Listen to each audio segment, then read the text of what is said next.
Vous parlez de 27 personnes qui ont contribué à la réalisation ou à la rédaction de cet ouvrage, sauf que à toutes ces personnes, on a posé vraiment un triptyque de questions. Comment est-ce que vous avez appris la nouvelle du décès de Nelson Mandela? Quel témoignage faites-vous de Nelson Mandela? Et peut-être comment est-ce que vous comptez perpétuer son œuvre?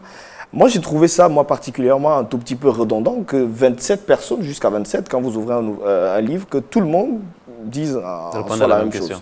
Ouais, alors, a priori, on aurait cette impression.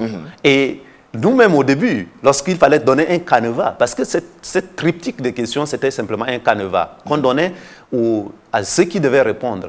Mais notre belle surprise, et j'invite les gens qui vont lire le livre à jeter un coup d'œil à l'intérieur et ils y verront que chacun des contributeurs a son approche différente. Les gens n'ont pas appris de la même manière le décès. Il y en a qui, d'ailleurs, pour la petite histoire, ne connaissaient pas bien Mandela. Voilà. Et qui disaient, bon, mais dans leur... C'est lorsque ce jour-là, il y avait d'informations que le décès de Nelson Mandela, un peu comme aujourd'hui où nous enregistrons cette émission, le décès de Fidel Castro, qui est un ami fidèle de Nelson Mandela d'ailleurs, et qui s'en va. Les gens lui disaient d'ailleurs, habillé encombrant, il leur disait ce que ça dérange, ils n'ont qu'à aller se jeter dans la piscine. C'était quelqu'un qui l'assistait d'une certaine manière. Et tout le monde se souvient aussi peut-être de l'hommage rendu en Afrique du Sud où le président Obama fait un pas vers Raúl Castro, le frère de l'autre, alors que depuis 40 ans, les États-Unis et le Cuba ne se parlaient pas. Donc, quel symbole, quel signe de tolérance du pas vers l'autre. Dans nos sociétés aussi, nous devons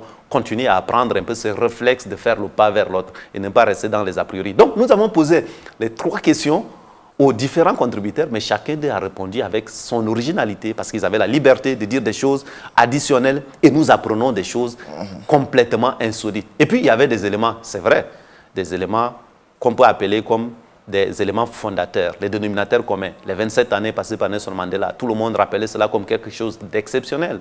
Et puis, les gens ont des anecdotes spécifiques. Mais il y a aussi le fait que Mandela disait un certain nombre de choses qui revenaient, comme des choses qui parlantes, que l'éducation, c'est l'arme la plus puissante pour transformer le monde. J'ai vu ça d'ailleurs un peu dans votre hall en arrivant ici, ce qui m'a beaucoup inspiré. Il disait aussi, pour les jeunes générations qui ont l'impression que c'est difficile de changer leur société, de changer leur pays, de changer leur continent, de faire des progrès, Mandela disait un truc. Il disait, ça semble toujours impossible jusqu'à ce que ce soit fait. It seems always impossible until it is done.